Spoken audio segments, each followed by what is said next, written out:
Hello good morning family, शुभ सकाळ, श्री स्वामी समर्थ सर्वांना। तर आजचा हा खूप खास दिवस आहे बरं का, आणि खूप काही खास गोष्टी या ब्लॉगमध्ये झालेल्या आहेत, त्यामुळे हा व्हिडिओ सुरुवातीपासून शेवटपर्यंत नक्की बघा आणि हो कसा वाटला ते पण खाली कमेंटमध्ये नक्की सांगा। तर शुभ सोमवार, शुभ श्रावण महिना आणि शुभ दिवससुद्धा आहे बरं का आज। तर आज आहे श्रावण महिन्यातला दुसरा सोमवार, तसंच आज आहे पुत्रदा एकादशी। तर एकादशी आणि सोमवार हे एकाच दिवशी आलेली आहे, त्यामुळे सर्व बायकांचे उपवास वगैरे, घरामध्ये स्वच्छता, तसंच देवाची पूजा वगैरे वेगवेगळ्या काही गोष्टी वेगवेगळ्या घरी केल्या जातात। कोणी मंदिरमध्ये वगैरे जातं सर्वजण मिळून, तर कोणी ज्यांना मंदिरमध्ये जाणं शक्य वगैरे नाही आहे त्यांनी खूप सारे पूजेची तयारी वगैरे घरी पण करत असतात। तर माझी घरची पूजेची तयारी वगैरे झालेली होती। आज होता दुसरा सोमवार, आजची शिवमूठ तीळ आहे। तर शिवमूठ वाहत्या वेळेस पण काय म्हटलं जातं, कुठलं मंत्र म्हणलं जातं हे पण मी तुम्हाला पुढे सांगणार आहे बरं का।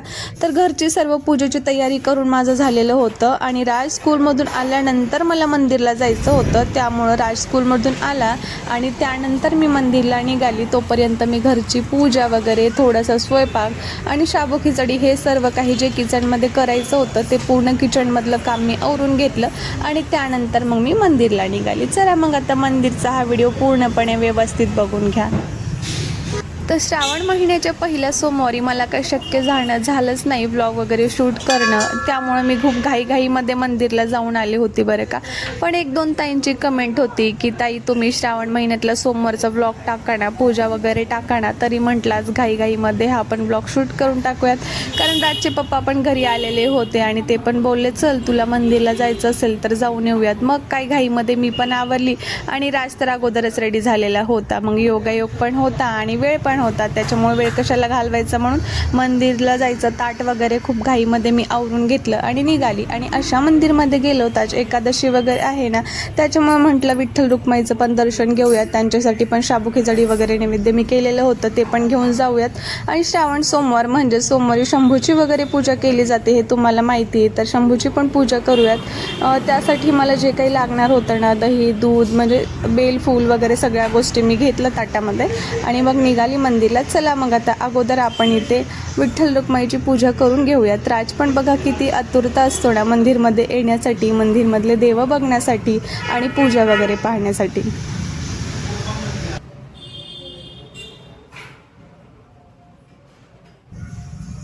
एकतरी मंदिरमध्ये जायचं म्हटलं ना, सकाळी सकाळी जावं लागतं किंवा मग दुपारच्या नंतर जावं लागतं, आणि सकाळी सकाळी जायचं म्हटलं तर ते काय शक्य नसतं। मला मंदिरला जायचं असतं, पण राजला पण माझ्यासोबत यायचं असतं बरं का, आणि तो स्कूलला गेल्यानंतर मग मी जायचं म्हटलं तर परत आल्यानंतर तो म्हणतो की मम्मा मला यायचं होतं तू का गेलं, हे एक कारण आहे। आणि दुसरी गोष्ट म्हणजे सकाळी सकाळी काय मला येणं शक्य होत नाही, यायचं म्हटलं तर मग एकटीला जावं लागतं, आणि मंदिर हे घरापासून खूप दूर आहेत। मग राजचे पप्पा आल्यानंतर कितीही दूर असेल तर ते घेऊन आणतात, मला माहिती आहे, कारण राज पण म्हटला होता ना त्यांना मला पण यायचं आहे, त्याच्यामुळे मी इतक्या सकाळी सकाळी नाही आली बरं का। आणि दुपारच्या वेळी आली होती ना तरी सुद्धा खूप सारी गर्दी होती बरं का इथे मंदिरमध्ये, कारण श्रावण महिना म्हटल्यामुळे त्याच्यामुळे पण गर्दी होती, आणि विठ्ठल रुक्माईचं मंदिर होतं ना त्याच्यामुळे पण गर्दी होती। पण जेव्हा मी आतमध्ये पूजा करायला चालली होती ना, तेव्हा विठ्ठल रुक्माईच्या मंदिरमध्ये कोणीच असं नव्हतं, त्यामुळे मला इथे जी पूजा आहे ना एकदम शांतपणे असं करता आली बरं का। आणि बघा तुम्हाला सुद्धा मी किती छान असा व्हिडिओ शूट केलेला आहे खास तुमच्यासाठी, आणि तुम्हाला पण छान असे इथे दर्शन घेता येतील म्हणून। तर इथे पण राजनी पूजा वगैरे केली। तर आतमध्ये छोटे छोटे 3 मंदिर होतं ना, त्याच्यामध्येच इथे हे गजानन महाराजाचं पण मंदिर होतं बरं का, पण हे मंदिर आहे ना लॉक केलेलं होतं, आणि विठ्ठल रुक्माईचं एकादशी निमित्त ते ओपन ठेवलेलं होतं। तरीसुद्धा मी बाहेरून पूजा करून घेतली आणि व्हिडिओसुद्धा शूट करून घेतलेला, कारण तुम्हाला व्यवस्थित पाहता यावं म्हणून। आणि इथली पूजा वगैरे झाल्यानंतर आपण आता शंभूची पूजा करून घेणार आहोत। ते बाजूलाच महादेवाची पिंड आहे, पण तिथे बायकांची गर्दी चालू होती, थोडीशी पूजा वगैरे चालू होती, तोपर्यंत म्हटलं इकडची पूजा करून घ्यावी आणि मग इथे शंभूची पूजा करून घ्यावी। तर माझं झालं तोपर्यंत इथे पूर्णपणे म्हणजे जागा रिकामी झाली। आता म्हटलं शांत अशी पूजा करून घेता येईल, कारण शांत अशी पूजा करून घेताच येत नाही बरं का, खूप साऱ्या बायका असतात। सकाळी जर पाहायला गेले ना तुम्ही इथे लाईन लागलेली असते। श्रावण महिन्यामध्ये कुठल्या पण शंभूच्या मंदिरमध्ये गर्दीच असते। याच्या अगोदरच्या ब्लॉगमध्ये मी टाकलेलं होतं, गेल्या वर्षी होते ते, तर तेव्हा इतकी गर्दी होती ना, सकाळी 5-6 वाजल्यापासून बायका पूजेची लाईन वगैरे होती बरं का इथे. तर चला मग आता शंभूची इथे पूजा करून घेऊयात आणि आजची शिवमूठ तुम्हाला परत एकदा सांगेल मी. आणि शिवमूठ घालते वेळेस मी कुठलं मंत्र वगैरे म्हणते किंवा कुठलं म्हटलं पाहिजे हे पण मी तुम्हाला सांगते.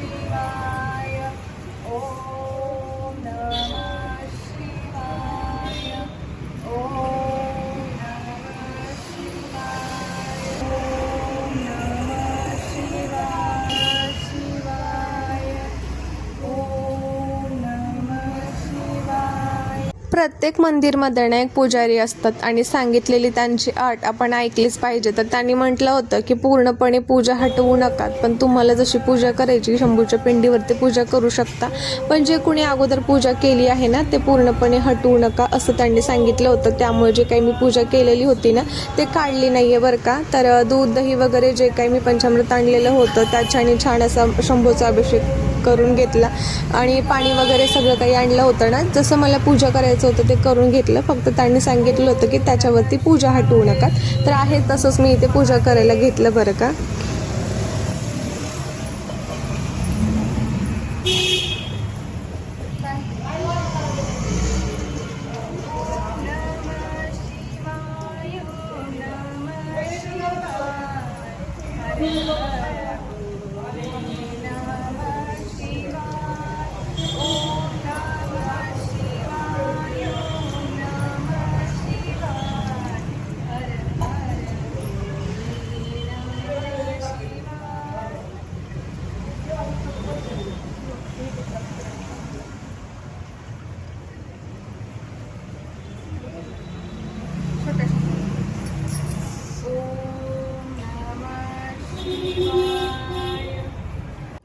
दही, दूध, तूप आणि पाणी हे सगळं हे करून आम्ही छान अशी पिंड इकडे धुवून घेतली बरं का. आणि राज विचारत होता, मम्मा मोठ्या पिंडीच्या बाजूला छोटी पिंड का असते? तर नेहमी तो ते प्रश्न विचारत असतो, 2-2 शंभू कसं काय आहेत?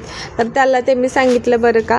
आणि त्यानंतर आम्ही इथं विभूती वगैरे लावून घेतली. तर विभूती लावून घेते वेळेस म्हणत होता, मम्मा आपण पण किती छान अशी विभूती लावलेली आहे आणि शंभूला विभूती खूप आवडते का? तर त्याला मी म्हटलं हो, शंभूचं सर्वात जास्त आवडतं म्हटलं तर बेलाचं पान आहे आणि विभूती पण आहे. तर त्यानंतर मी लावत होती ना तर राज पण माझं बघून लावून घ्यायला होतं शंभूला आणि स्वतःला पण त्याने परत एकदा लावून घेतलं होतं. तर प्रत्येक सोमवारी ना म्हणजे श्रावण महिन्यातल्या प्रत्येक सोमवारी कधी 4 सोमवार येतात श्रावण महिन्यामध्ये तर कधी 5 येतात बरं का. तर प्रत्येक वेळी मी काय करत असते, प्रत्येक सोमवारी 108 बेलाचं पान किंवा 111 बेलाचं पान असं मी ओम नमः शिवाय असा हा जप करत एक बेलाचं पान वाहत असते. आणि जर कधी मला शक्यच नाही झालं तर 11 तरी बेलाचं पान मी वाहतच असते. पण शक्य होतं असं काही नाही आहे, जर कुठून जरी नाही भेटलं, जरी मंदिर वगैरे जिथे आहे तिथे विकायला भेटत असतं आणि मार्केटमध्ये पण विकायला येतं. त्यामुळं आत्तापर्यंत तरी न चुकता प्रत्येक श्रावण सोमवारला मी 108 बेलाचं पान शंभूला वाहिलेलंच आहे, ते पण प्रत्येक श्रावण सोमवारी बरं का. तर इथे राज म्हणत होता, मम्मा मला पण बेलाचं पान वगैरे व्हायचं, तर त्याला पण थोडीशी बेलाचे पान आणि फुलं पण दिली बरं का मी.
108 पूर्णपणे बेल वाहून झाल्यानंतर परत एकदा मी त्या बेलाची वगैरे पूजा करते आणि श्रीफळ जे काही नारळ वगैरे नेलेलं आहे ना ते पण पिंडीच्या बाजूला ठेवून त्याची पूजा करते हळदी कुंकाने वगैरे, आणि त्याची पूजा करून झाल्यानंतर ते नारळ वगैरे फोडायला देते बरं का. कधीही मी अशा पद्धतीने पूजा करते.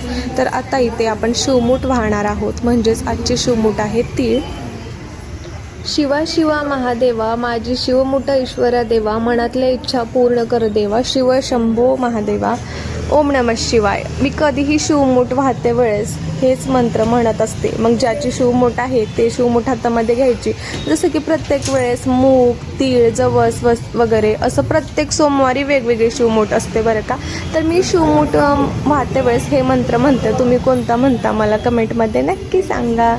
तर अशा पद्धतीने माझी छान अशी इकडे पूजा करून झाली. इथे नारळाची पण मी पूजा केली, फूल वगैरे वाहिलं त्यावरती तुम्ही पाहिलं. तर काडीपेटी इकडे विसरली होती बरं का आणायची. तर परत तिथे राजच्या पप्पानी शॉप बाजूलाच होतं ना, तिथून काडीपेटी आणली आणि मग इकडे अगरबत्ती आणि दिवा वगैरे मी लावून घेतला. आता इथे थोडीशी छोटीशी आरती मी करून घेते, कारण बाजूला पण बायका वगैरे बसलेल्या आहेत ना, त्यांना पण पूजा वगैरे करून घ्यायची त्याच्यामुळे. आणि राजा पप्पाला पण जायला उशीर होत होता. काही वेळ ते मला मंदिरमध्ये घेऊन जाण्यासाठीच आलेले होते आणि घरी माझ्या पाहुणे पण आलेले होते, त्यामुळे मी घाईमध्ये आली. तर वारं सुटलं होतं ना, त्यामुळे इकडे काही पटकन दिवा लागत नव्हता बरं का, पण लावून घेतला मी इकडे आणि पूजा करून घेतली.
तर आम्ही आतमध्ये शंभोची म्हणजेच आमच्या शिवाची पूजा करून आलो आणि विठ्ठल रुक्माईची. पण बाहेर आल्यानंतर एक खूप छान अशी गोष्ट घडली बरं का.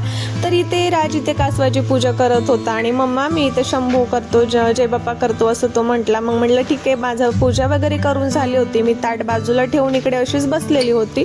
तर ना इथे 12 ज्योतिर्लिंगापैकी एक म्हणजे विश्वनाथाचं मंदिर, तुम्हाला माहितीच असेल, परळी वैजनाथाचं मंदिर. तर तिथून ना काही पदयात्रा करत काही आजोबा वगैरे काही लोक इथून चालत जात होते. ते बाहेर होते बरं का, हे नाही, हे आजी आजोबा होते, मंदिराच्या बाहेर बसलेले होते. मग बाळ म्हटलं मम्मा त्यांना काहीतरी द्यायचं का आपण.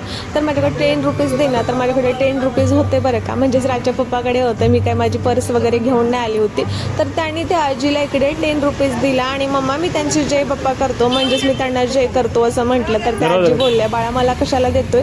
तर मी म्हटलं आजी राहू द्या. मग जे काही पाणी वगैरे होतं पेल्यामध्ये राहिलेलं, म्हणजेच देवाला मी तांब्यामध्ये पाणी जे नेलेलं होतं ना, ते इथे एक शंभूची पिंड होते आणि झाड पण होते. मी म्हटलं वेस्ट कशाला करायचं, तर इथे पाणी तू टाकून दे. तर परळी वैजनाथून हे जे पदयात्रा करत आलेले खूप सारे इकडे आजोबा वगैरे होते, काही काकू वगैरे होत्या, त्या सगळ्या काही पुढं गेलेल्या होत्या. तर हे पदयात्रा करत म्हणजे चालत वगैरे चाललेले होते आणि हे म्हटले की आज श्रावण सोमवार वगैरे पण आहे बाळा आणि तू माझ्या लेकीसारखी आहे, माझी एक मदत करशील का. तर त्यांना विचारलं की मी काय करायचं आहे. तर इकडे केळी चाललेली होती, त्यांना आम्ही इकडे 1 डझन केळी घेऊन दिली.